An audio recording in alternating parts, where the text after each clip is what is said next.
কর্মের মাধ্যমে কাজ করে আগামী দিনে ইলেকশন একটা সুষ্ঠু ইলেকশন হবে। এক যুগ পরে আমি দেশে এসে আমি যে আমার মনের ভাব প্রকাশ করতে পারিনি। 17 বছর ঘুমাতে পারে না আল্লাহ। ফেসিবাদী সরকার শেখ হাসিনা দেশে বিদেশে সবাই উপর মামলা দিয়েছে।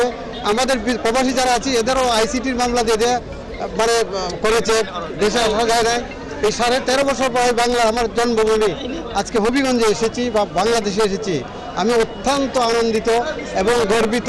আপনারা জানেন 13.5 বছর অর্থাৎ একটা যুগ, এক যুগ পরে আমি দেশে এসে আমি যে আমার মনের ভাব প্রকাশ করতে পারিনি।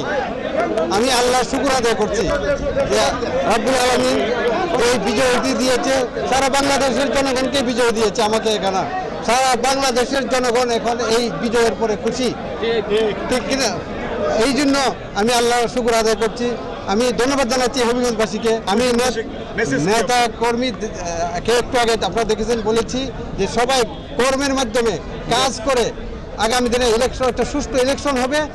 প্রত্যেকে কাজ করে আমার ভোট আমি দিব, সেটা হবে আগামী দিনে এটাই হবে আমাদের দলের এবং অঙ্গীকার যে যাতে প্রত্যেক লোক নিজের ভোটটা নিজে দিতে পারে।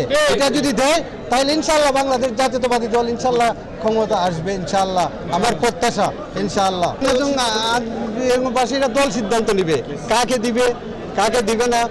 যাকে নমিনেশন দেবে আমি তার পিছে কাজ করবো, যাকে নমিনেশন দেবে।